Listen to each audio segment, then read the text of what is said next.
Bonjour à toutes et à tous, bienvenue sur l'Union TV et l'Est Éclair TV pour un nouveau numéro du Rendez-vous de l'Info. Le Centre permanent d'initiative pour l'environnement des Pays de l'Aisne organise en ce moment une série d'ateliers et de visioconférences. Parmi les thèmes mis à l'honneur, les produits ménagers faits maison ou encore les dangers de certains cosmétiques. On en parle dans quelques instants avec notre invité. On ira également à Troyes où le nouvel évêque a été installé ce dimanche. Mais tout de suite, voici un résumé complet de l'actualité.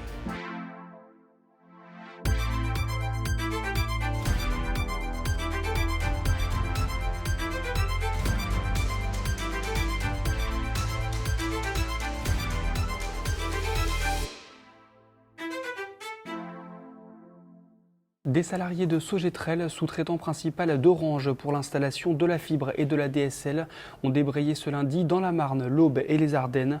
L'entreprise a décidé de faire jouer une clause de mobilité et demande à ses employés de déménager dans des régions où Sogetrel dispose encore de marché, sous peine de licenciement pour cause réelle et sérieuse, une clause jugée abusive par les salariés. Ce lundi après-midi, dans l'Aube, la première session d'assises de l'année s'est ouverte. Jusqu'au 4 février, la Cour et les jurés devront statuer sur 5 affaires. Parmi elles, celle qui concerne Claude Collot, ancien pâtissier et commerçant romillon bien connu. Il devra répondre du meurtre de son épouse Martine, commis le 13 août 2019. Un centre de vaccination pour les enfants de 5 à 11 ans ouvre ses portes à Charleville-Mézières dans les Ardennes, situé salle du Bedou, 4 rue des Mésanges. Il sera ouvert les mercredis, samedis et dimanches de 9 h à 19 h. Pour prendre rendez-vous, le numéro s'affiche sur votre écran. Vous pouvez également vous rendre sur Doctolib. La vaccination des enfants et des adolescents sera justement évoquée dans votre édition de mardi. Elisabeth Moreno était à Reims ce lundi. La ministre chargée de l'égalité entre les femmes et les hommes, de la diversité et de l'égalité des chances s'est rendue dans les locaux de l'association Execo qui accompagne des personnes membres de la communauté LGBT victimes de discrimination. Elle a ensuite participé en mairie au comité opérationnel de lutte contre le racisme et l'antisémitisme et la haine anti-LGBT. Et enfin, Lucie Philippe et son père Sébastien habitent à Saint-Étienne-au-Temple dans la Marne. Du 5 au 15 mai, ils participeront au 4L Trophy au Maroc. Leur voiture est déjà prête, mais ils sont encore à la recherche de financement. Tous les détails dans votre journal de mardi.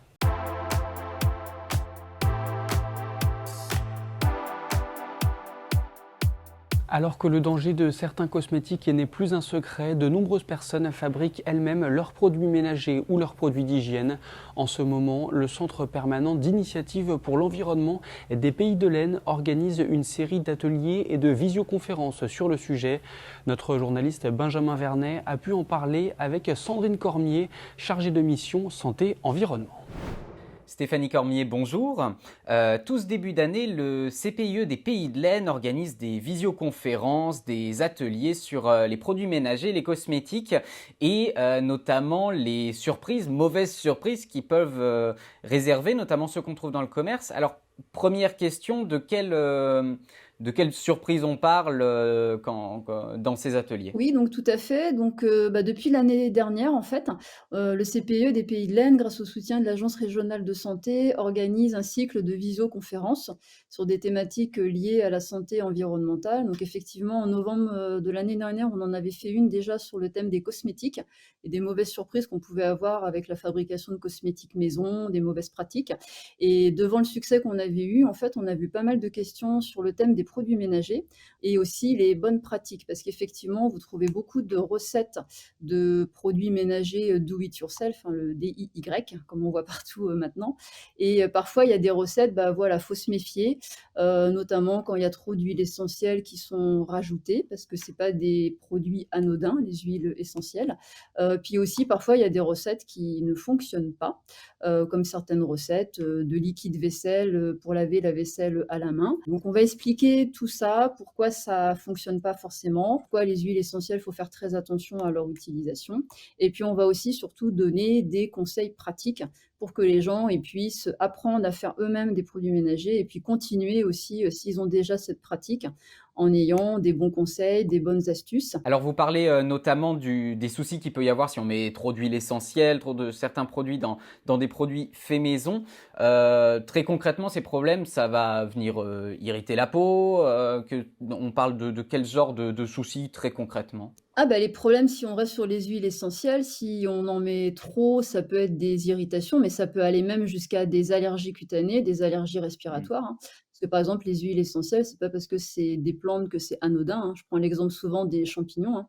Les champignons, il y en a qui peuvent être extrêmement toxiques, voire mortels, donc il faut vraiment se méfier. Même ce qui semble naturel n'est pas forcément anodin. Non, après voilà, vous pouvez avoir des recettes qui utilisent des produits aussi par exemple, tout ce qui va être, produits, ménagers solides.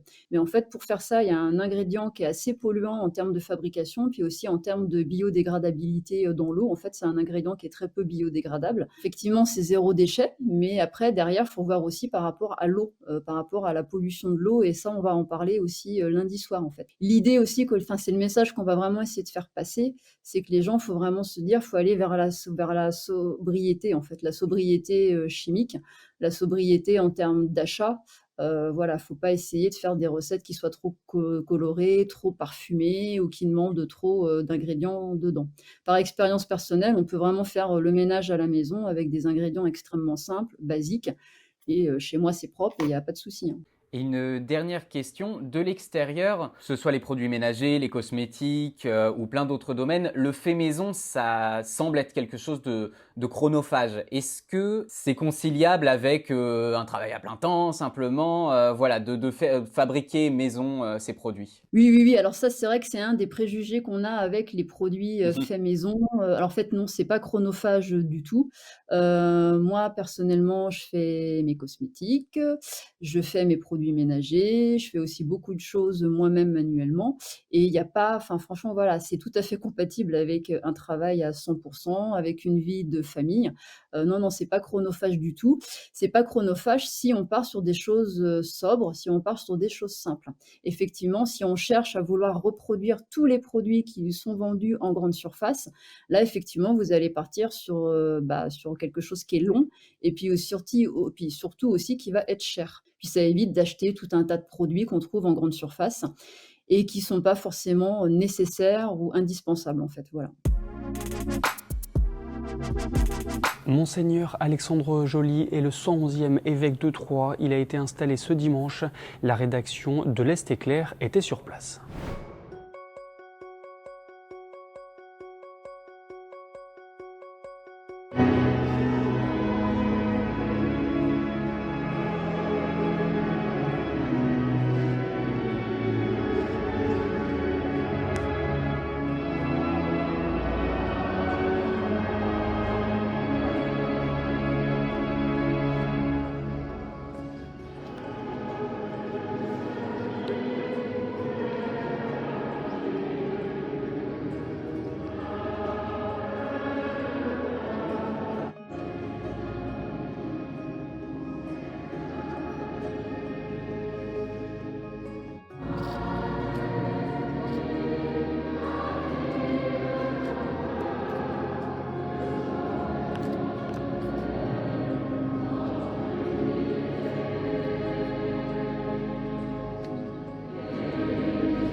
C'est la fin de cette édition. Je vous retrouve ce mardi à partir de 18 h pour un nouveau numéro du Rendez-vous de l'info. Et d'ici là, l'actualité se poursuit sur le site de l'Union et celui de l'Est éclair.